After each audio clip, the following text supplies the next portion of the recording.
In this video, we'll talk about how you can gain more experience and work toward a true mastery of lighting.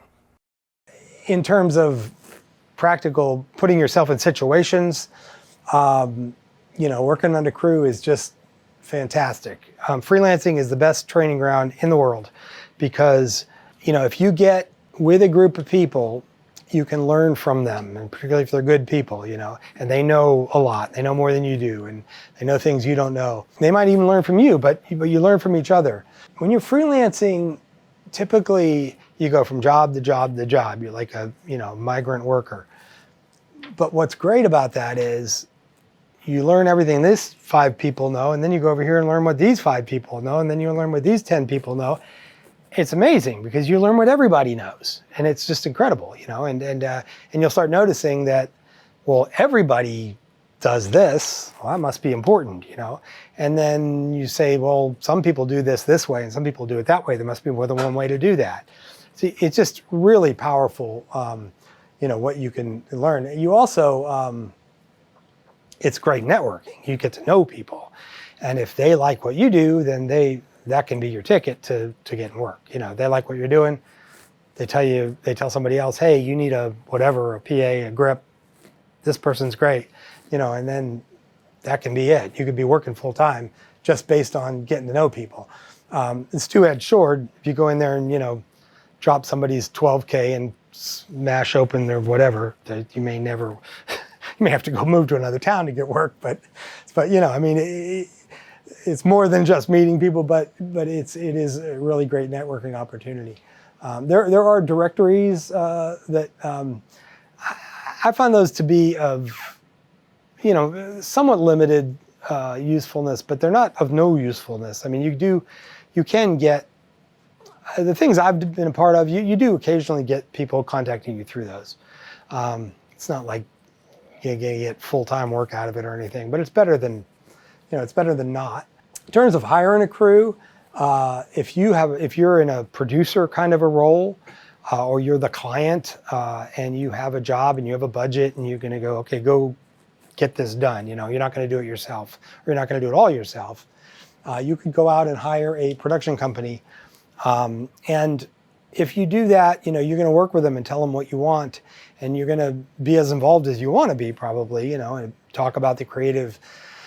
Talk about the execution, and just being there when they're going through the process is going to be a great learning opportunity. If you're working with an agency, a marketing agency, advertising agency, same kind of thing. They might start at a higher, more general level of, your communication goals, your marketing goals, your target audience, and things that are less, less out in the field, putting lights down kind of thing. But they should certainly eventually get to that. They might hire a production company. You can get to hiring a crew through directories.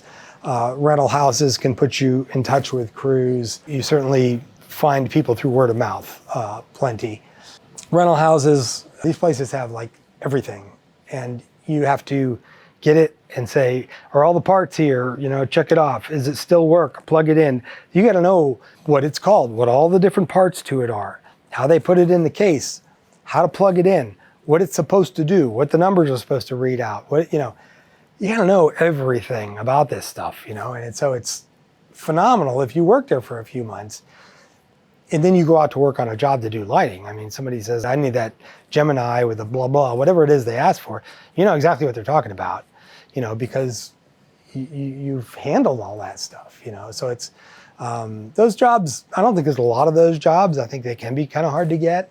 I don't think they pay a ton, but they're very, very useful things to have. This is kind of the life of an intern. Little or no pay, but you can meet people, and sometimes internships turn into paid work, so they can be good things to do.